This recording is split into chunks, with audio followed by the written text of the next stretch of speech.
कल्पना कीजिए कि आप यूरोप में एक ऐसी जगह पर पहुंच गए हैं जहां झीलें समुद्र के ऊपर तैरती हैं, घरों की छतें घास से ढकी हैं और पानी के नीचे सुरंगें द्वीपों को जोड़ती हैं जो सैकड़ों मीटर गहरी हैं।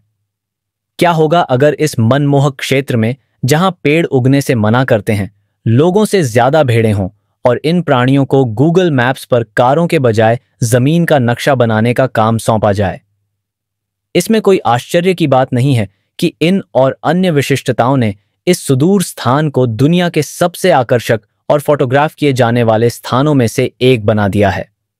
दुनिया के सबसे जंगली और सबसे खतरनाक महासागरों में से एक के बीच एक द्वीप समूह में बसा यह स्थान पौराणिक राक्षसी तरंगों का भी घर है, जिन्हें कुछ दशक पहले ही खोजा गया था।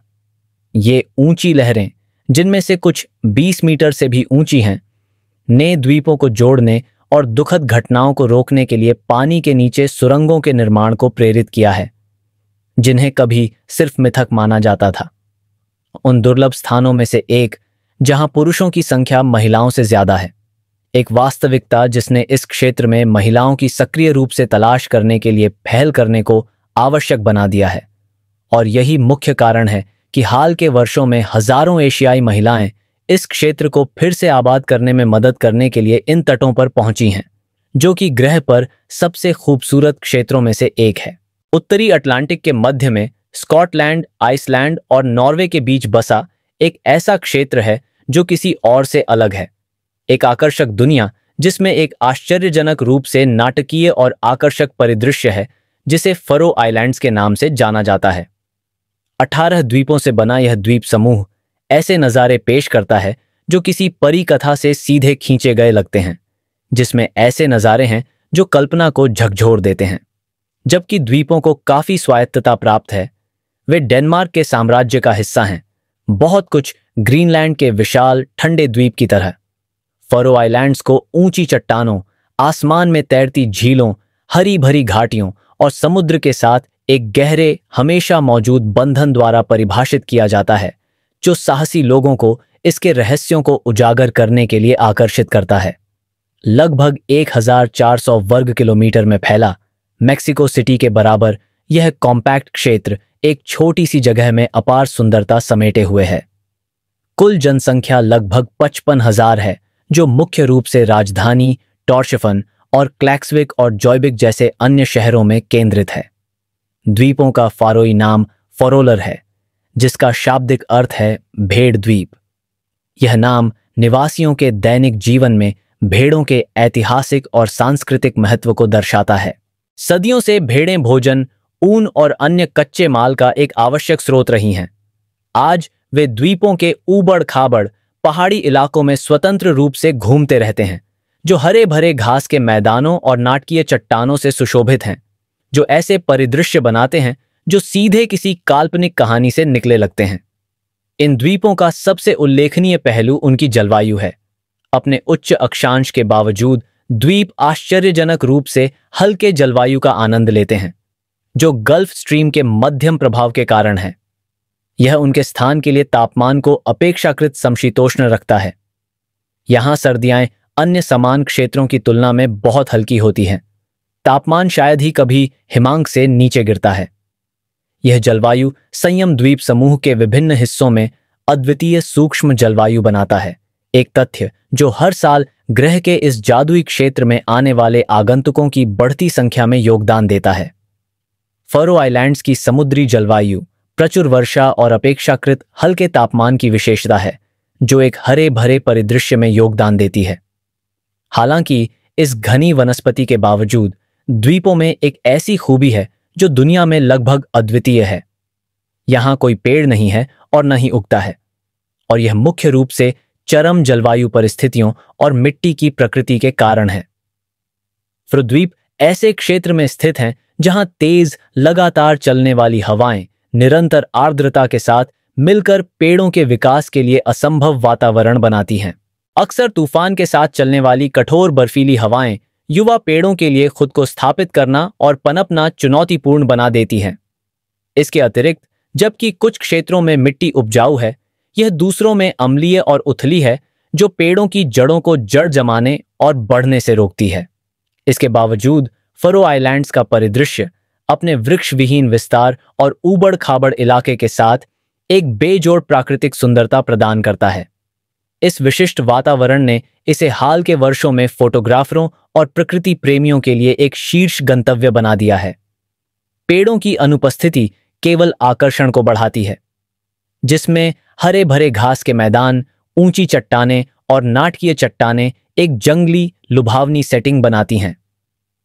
द्वीपों के सबसे विस्मयकारी स्थानों में से एक सोरबा चस्वाटेन झील है, जिसे निलंबित झील के रूप में जाना जाता है। यह झील व्याघ्र द्वीप पर स्थित है, जो अपने ऊंचे स्थान के कारण उत्पन्न एक ऑप्टिकल भ्रम के कारण अटलांटिक महासागर के ऊपर तैरती हुई प्रतीत होती है। हालांकि झील समुद्र तल से लगभग 68 मीटर ऊपर है, लेकिन पास की चट्टान से देखने पर यह बहुत ऊंची दिखाई देती है, जिससे एक आश्चर्यजनक छवि बनती है, जिसमें झील सचमुच समुद्र के ऊपर लटकी हुई दिखाई देती है।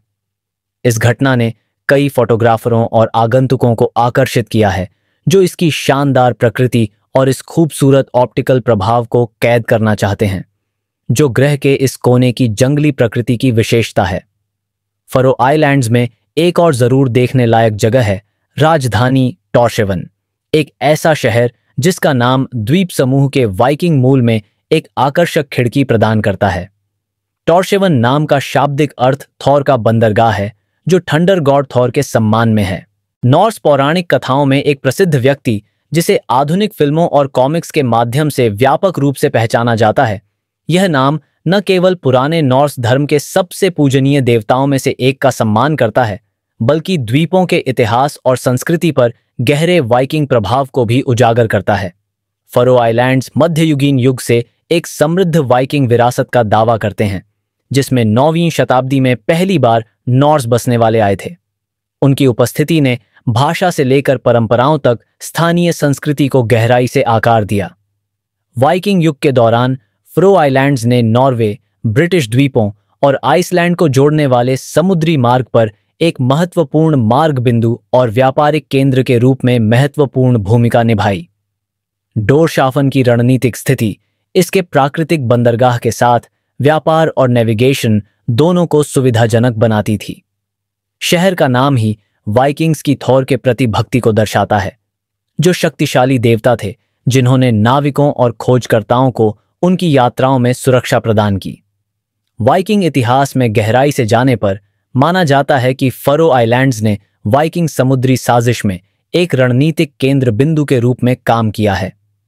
ऐसे सिद्धांत हैं जो बताते हैं कि प्राचीन नॉर्स योद्धाओं ने उत्तरी अटलांटिक के रहस्यमयी जल में नेविगेट करने के अपने कौशल के साथ इस दूरस्थ द्वीप समूह को गुप्त मिशनों और गुप्त अभियानों के लिए आधार के रूप में इस्तेमाल किया। ऐतिहासिक विवरण और किंवदंतियां छिपे हुए नक्शों और कोडित संदेशों की बात करती हैं, जिनका उपयोग वाइकिंग्स अपने अभियानों को समन्वित करने और नई भूमि पर विजय प्राप्त करने के लिए करते थे। आज टॉर्शन जैसे शहर फरो आइलैंड्स के जीवंत हृदय बने हुए हैं, जो अपनी समृद्ध वाइकिंग विरासत को आधुनिक शहरी जीवन के साथ सहजता से मिलाते हैं। द्वीपों पर सबसे खूबसूरत और ऐतिहासिक रूप से महत्वपूर्ण स्थलों में से एक टॉर्शन के केंद्र में स्थित है। इसका पुराना शहर टिंगनेस। इस ऐतिहासिक जिले की विशेषता चमकीले रंग के लकड़ी के घरों का संग्रह है, जिसके ऊपर टर्फ की छतें हैं, जो फरोई वास्तुकला का एक विशिष्ट तत्व है। घास से ढकी ये छतें न केवल क्षेत्र के अद्वितीय सौंदर्य को बढ़ाती हैं, बल्कि एक व्यावहारिक और पर्यावरण के अनुकूल कार्य भी करती हैं। टर्फ प्राकृतिक इंसुलेशन प्रदान करता है, जो इंडोर तापमान को नियंत्रित करने, कठोर सर्दियों के महीनों के दौरान घरों को गर्म रखने और हवा और बारिश से सुरक्षा प्रदान करने में मदद करता है। टर्फ छत की इस परंपरा की गहरी ऐतिहासिक जड़ें हैं, जो द्वीपों के बीहड़ जलवायु और पर्यावरण के लिए फरोई लोगों के अनुकूलन को दर्शाती हैं। प्राचीन समय में छत बनाने के लिए घास और अन्य प्राकृतिक सामग्रियों का उपयोग संसाधन सीमित वातावरण में उपलब्ध संसाधनों का लाभ उठाने का एक प्रभावी तरीका था। चूंकि वहां कोई पेड़ नहीं था, इसलिए द्वीपवासियों ने इस क्षेत्र में उगने वाली घास का इस्तेमाल किया। इसके अलावा घास के इस्तेमाल से घरों को प्राकृतिक परिदृश्य में सामंजस्यपूर्ण रूप से घुलने मिलने में मदद मिलती है, जो द्वीपों के हरे भरे पहाड़ी परिवेश को पूरक बनाता है और एक अनूठा वातावरण बनाता है, जिससे कई लोग फरो आइलैंड्स को एक काल्पनिक कहानी से निकली जगह मानते हैं। एक सुदूर और आत्मनिर्भर समुदाय होने के कारण द्वीपवासी लंबे समय से अपने संसाधनों पर निर्भर रहे हैं। शायद इसका सबसे अच्छा उदाहरण उस जानवर से उनका गहरा जुड़ाव है जो न केवल उनके परिदृश्य को परिभाषित करता है बल्कि इस क्षेत्र को उसका नाम भी देता है, भेड़। इन भेड़ों ने द्वीपों के मानचित्रण में किस तरह भूमिका निभाई, इसकी कहानी जितनी अनोखी है उतनी ही दिलचस्प भी है। गूगल मैप्स से पहले फरो आइलैंड्स में भेड़ों के नक्शे हुआ करते थे। यह रचनात्मक विचार 2010 में सामने आया, जो सिसिल कैल्सो नामक एक फरोई महिला से प्रेरित था, जिसने द्वीप के ऊबड़ खाबड़ इलाकों को वहां घूमने वाले जानवरों का उपयोग करके मानचित्रित करने का एक अभिनव तरीका खोजा था। सिसिल एक रचनात्मक दृष्टि और द्वीप पर स्थानीय परंपरा और संसाधन प्रबंधन से गहरे जुड़ाव के साथ और कठिन भूभाग और सटीक मानचित्रण के लिए पर्याप्त बुनियादी ढांचे की कमी से अवगत थे। उन्होंने सोचा कि द्वीपों पर स्वतंत्र रूप से चरने वाली भेड़ें एक अनूठा समाधान पेश कर सकती हैं। यह विचार सरल था, फिर भी सरल था। छोटे जीपीएस ट्रैकर्स से लैस भेड़ों का इस्तेमाल द्वीपों के इर्द गिर्द घूमते समय इलाके का नक्शा बनाने के लिए किया जा सकता है। शिप मैप्स या भेड़ मानचित्रों के नाम से जानी जाने वाली इस परियोजना में भेड़ों के कॉलर में जीपीएस डिवाइस लगाना शामिल था, ताकि इन द्वीपों के विभिन्न परिदृश्यों के माध्यम से उनके रास्तों को ट्रैक किया जा सके। जैसे जैसे भेड़ें चरती थीं और घास के मैदानों, पहाड़ों और घाटियों से गुजरती थीं, जीपीएस ट्रैकर्स द्वारा एकत्र किए गए डेटा का इस्तेमाल फरो आइलैंड्स का विस्तृत नक्शा बनाने के लिए किया जाता था। कैल्सो की परियोजना की सफलता ने कई लोगों का ध्यान आकर्षित किया, जिसमें गूगल भी शामिल था, जो फरो आइलैंड्स के अपने मानचित्रों को अपडेट करने की प्रक्रिया में था। पहल के अभिनव दृष्टिकोण से प्रभावित होकर गूगल ने क्षेत्र के मानचित्रण को पूरा करने के लिए सहयोग करने का फैसला किया। भेड़ों पर पूरी तरह निर्भर रहने के बजाय गूगल ने अपनी खुद की मैपिंग तकनीक शुरू की, जिसमें उच्च रिजोल्यूशन वाली छवियों और विस्तृत भौगोलिक डेटा को कैप्चर करने के लिए कैमरों और सेंसर से लैस कारों का उपयोग किया गया। भेड़ परियोजना और गूगल की मैपिंग टीम के बीच सहयोग के परिणाम स्वरूप द्वीपों का अधिक व्यापक और सटीक प्रतिनिधित्व हुआ, जबकि भेड़ों ने इलाके का एक नया जमीनी स्तर का दृष्टिकोण प्रदान किया। गूगल के वाहनों ने यह कार्य पूरा किया, जिससे यह सुनिश्चित हुआ कि फरो आइलैंड्स के हर कोने को डिजिटल रूप से मैप किया गया। पारंपरिक और आधुनिक तरीकों के इस मिश्रण ने न केवल मानचित्रों की सटीकता को बढ़ाया, बल्कि अत्याधुनिक तकनीक के साथ फरोई विरासत के सहज एकीकरण का भी प्रतीक बना। यह परियोजना फरो आइलैंड्स के हाल के इतिहास में सबसे उल्लेखनीय और प्रसिद्ध कहानियों में से एक बन गई। लेकिन शायद उन लोगों के लिए सबसे चौंकाने वाला और आश्चर्यजनक तथ्य जो इन द्वीपों पर जाते हैं और इनके बीच से गुजरते हैं, वह है समुद्र के नीचे सैकड़ों मीटर गहराई में पानी के नीचे सुरंगों का अस्तित्व।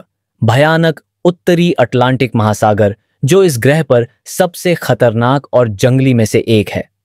फरो आइलैंड्स के आसपास का समुद्र अपनी भयंकर और निर्दयी प्रकृति के लिए जाना जाता है, जिसमें विशाल लहरें और बेहद चुनौतीपूर्ण समुद्री परिस्थितियां हैं।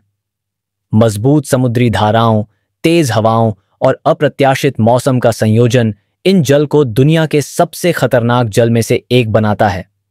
फरो आइलैंड्स में तूफान 20 मीटर से अधिक ऊंचाई वाली विशाल लहरें पैदा कर सकते हैं, जिन्हें राक्षस लहरें कहा जाता है।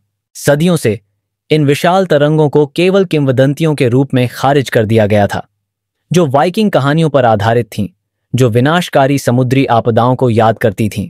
हालांकि 1995 ऐसी तरंगों के अस्तित्व की वैज्ञानिक रूप से पुष्टि हुई, जब फरो द्वीप समूह के पास एक तेल प्लेटफॉर्म ने ड्रापनर लहर के रूप में जाना जाने वाला रिकॉर्ड दर्ज किया। इस घटना ने निर्विवाद सबूत प्रदान किए कि ये विशाल लहरें मिथक नहीं, बल्कि वास्तविक घटनाएं थीं, जिन्हें वाइकिंग नाविकों ने संभवतः प्रत्यक्ष रूप से अनुभव किया था। पिछले कुछ वर्षों में इन चरम स्थितियों ने कई दुखद घटनाओं को जन्म दिया है, जिससे कई जहाज गायब हो गए हैं और इन जल की खतरनाक प्रकृति को रेखांकित किया है। इस निरंतर जोखिम और इन द्वीपों को जोड़ने की आवश्यकता ने कुछ साल पहले द्वीप अधिकारियों को सुरक्षा सुनिश्चित करने और उनके बीच पहुंच में सुधार करने के लिए समाधान खोजने के लिए प्रेरित किया। इस खतरनाक समुद्री वातावरण ने मुख्य रूप से पानी के नीचे सुरंगों के निर्माण को प्रेरित किया, जो भयंकर महासागर द्वारा उत्पन्न चुनौतियों के लिए एक अभिनव और आवश्यक प्रतिक्रिया थी। समुद्री परिवहन के लिए एक सुरक्षित विकल्प प्रदान करके पानी के नीचे की सुरंगों ने प्रतिकूल मौसम की स्थिति को दूर करना और विश्वासघाती जल में नेविगेशन से जुड़े जोखिमों को कम करना संभव बना दिया है। इस बुनियादी ढांचे ने न केवल द्वीपों के बीच संपर्क बढ़ाया है, बल्कि दुनिया के सबसे दुर्जय महासागरों में से एक की खतरनाक लहरों और निरंतर तूफानों को नेविगेट करने के लिए एक विश्वसनीय विकल्प प्रदान करके सुरक्षा में भी काफी सुधार किया है। इन सुरंगों का निर्माण न केवल तेज और अधिक कुशल यात्रा को सक्षम करने के लिए किया गया था, बल्कि इससे भी महत्वपूर्ण बात यह है कि निवासियों और आगंतुकों दोनों को कठोर समुद्री वातावरण के खतरों से बचाने के लिए बनाया गया था। समुद्र के नीचे सैकड़ों मीटर तक फैली फरो आइलैंड्स की पानी के नीचे की सुरंगें लंबी और खतरनाक नाव यात्राओं की जरूरत को खत्म कर देती हैं। वे लगातार बदलते और अक्सर चरम मौसम की स्थिति के बावजूद द्वीपों के बीच निरंतर सुरक्षित यात्रा की अनुमति देते हैं। सबसे प्रभावशाली आश्चर्यों में से एक नॉर्डोया ट्यूनिलिन सुरंग है, जो बुर द्वीप को सुंड द्वीप से जोड़ती है, जो एक पानी के नीचे की सुरंग से होकर गुजरती है जो प्रभावशाली गहराई तक पहुंचती है। यह सुरंग अपने डिजाइन और इस तथ्य के लिए उल्लेखनीय है कि इसमें दुनिया के सबसे गहरे पानी के नीचे के गोल चक्कर शामिल हैं, एक अनूठी विशेषता जो इस सुरंग की विभिन्न शाखाओं के बीच एक सहज संक्रमण की अनुमति देती है। समुद्र तल से 200 मीटर से भी अधिक नीचे स्थित under water round about engineering की सरलता और तकनीकी विशेषज्ञता का एक उल्लेखनीय प्रमाण है। अपने व्यावहारिक लाभों से परे अंडर वाटर सुरंगों ने द्वीपों के बीच संबंधों को मजबूत करने, सांस्कृतिक आदान प्रदान को बढ़ावा देने और आर्थिक गतिविधि को बढ़ावा देने में महत्वपूर्ण भूमिका निभाई है। इन बेहतर लिंक ने समुदायों के बीच व्यापार, पर्यटन और सहयोग को सुविधाजनक बनाया है, जिससे द्वीप समूह के सामाजिक और आर्थिक ताने बाने को मजबूती मिली है। अपनी प्रभावशाली सुरंगों और निलंबित झीलों के अलावा फरो आइलैंड्स में एक और लुभावनी जगह नोल सॉय फजॉर्ड है। अपनी ऊंची चट्टानों और मनोरम दृश्यों के लिए जाना जाने वाला यह आश्चर्यजनक तटीय परिदृश्य नाटकीय चट्टान संरचनाओं द्वारा चिह्नित है, जो पानी से सैकड़ों मीटर ऊपर उठते हैं, जो वास्तव में विस्मयकारी दृश्य बनाते हैं। यह फजॉर्ड लंबी पैदल यात्रा और पक्षी देखने के लिए अद्वितीय अवसर प्रदान करता है, क्योंकि यह चट्टानों पर घोंसला बनाने वाले समुद्री पक्षियों की कई प्रजातियों का घर है। फोसा झरना फरो आइलैंड्स के सबसे शानदार और प्रतिष्ठित स्थलों में से एक है। स्ट्रीमोई द्वीप पर स्थित यह झरना द्वीप समूह में सबसे ऊंचा होने के कारण उल्लेखनीय है, जिसकी ऊंचाई 140 मीटर से अधिक है। इसकी प्राकृतिक सुंदरता आगंतुकों को आकर्षित करती है, क्योंकि घाटी में बहते हुए पानी की धारा एक लुभावने दृश्य का निर्माण करती है। फोसा झरने के आसपास का वातावरण भी उतना ही आकर्षक है, क्योंकि इसके आसपास समृद्ध वन्य जीवन है। फरो आइलैंड्स कई समुद्री पक्षी प्रजातियों के लिए एक अभयारण्य के रूप में काम करते हैं, जिनमें से कई झरने के पास या द्वीप समूह को ढालने वाली ऊंची चट्टानों पर घोंसला बनाते हैं। इनमें से सबसे प्रतिष्ठित अटलांटिक पफिन है, जिसे इसकी आकर्षक चोंच से आसानी से पहचाना जा सकता है, जो प्रजनन के मौसम के दौरान लाल, पीले और काले रंग के जीवंत रंगों को प्रदर्शित करती है। अटलांटिक पफिन न केवल अपनी विशिष्ट उपस्थिति के लिए, बल्कि अपने प्यारे और सामाजिक स्वभाव के लिए भी फरो आइलैंड्स का एक प्रिय प्रतीक बन गया है। हर वसंत और गर्मियों में ये पक्षी चट्टानों के किनारे विशाल कॉलोनियों में इकट्ठा होते हैं, जिससे एक मनमोहक नजारा बनता है जो द्वीपों के प्राकृतिक आकर्षण को बढ़ाता है। ये पक्षी अपने गोताखोरी और मछली पकड़ने के कौशल के लिए जाने जाते हैं, जिसका उपयोग वे मछली पकड़ने के लिए करते हैं, जो उनके आहार का अधिकांश हिस्सा है। प्रजनन के मौसम के दौरान पफिन को द्वीपों की चट्टानों पर कॉलोनियों में घोंसला बनाते हुए देखा जा सकता है और परिदृश्य में उनकी उपस्थिति इन विशाल झरनों और चट्टानों की आश्चर्यजनक प्राकृतिक सुंदरता में जादू और रंग जोड़ती है। पफिन को देखने के लिए सबसे अच्छी जगह मायकोनॉस द्वीप है। ये चमकीले रंग के पक्षी गर्मियों के महीनों में इस द्वीप की चट्टानों पर घोंसला बनाते हैं, जो आगंतुकों को एक शानदार दृश्य प्रदान करते हैं। प्रतिष्ठित अटलांटिक पफिन के अलावा फरो द्वीप कई अन्य समुद्री जानवरों को देखने के बेहतरीन अवसर प्रदान करते हैं। द्वीप समूह के आसपास के पानी में व्हेल और डॉल्फिन आम दृश्य हैं, जो इन राजसी समुद्री स्तनधारियों के साथ मुलाकात को आगंतुकों के लिए एक आकर्षण बनाता है। हम्पबैक और मिंक व्हेल अक्सर इस क्षेत्र में विचरण करते हैं, जबकि डॉल्फिन और अन्य सिटासियन व्हेल वॉचिंग टूर के दौरान नियमित रूप से देखे जाते हैं, जो द्वीपों के समृद्ध समुद्री जीवन के आकर्षण को बढ़ाते हैं। फरो आइलैंड्स के कई आकर्षक पहलुओं में से सबसे खास पहलू इस क्षेत्र के अद्वितीय जनसांख्यिकीय संतुलन से संबंधित है, जो इसके अलगाव और सांस्कृतिक प्रभावों दोनों को दर्शाता है। एक विशेष रूप से दिलचस्प तथ्य यह है कि भेड़ों की आबादी मनुष्यों की तुलना में कहीं ज्यादा है। लगभग 80,000 भेड़ें ऊबड़ खाबड़ इलाकों में घूमती हैं, जबकि मानव आबादी लगभग 55,000 है।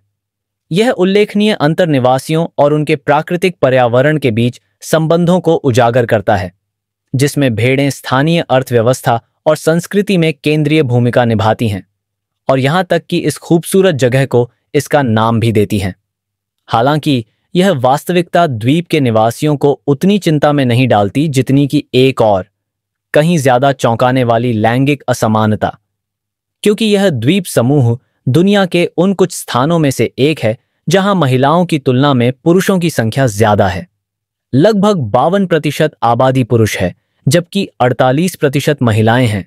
यह लैंगिक असंतुलन कई कारकों के संयोजन से उत्पन्न होता है, जिसमें ऐतिहासिक प्रवास पैटर्न और द्वीप समूह की अनूठी जीवन स्थितियां शामिल हैं।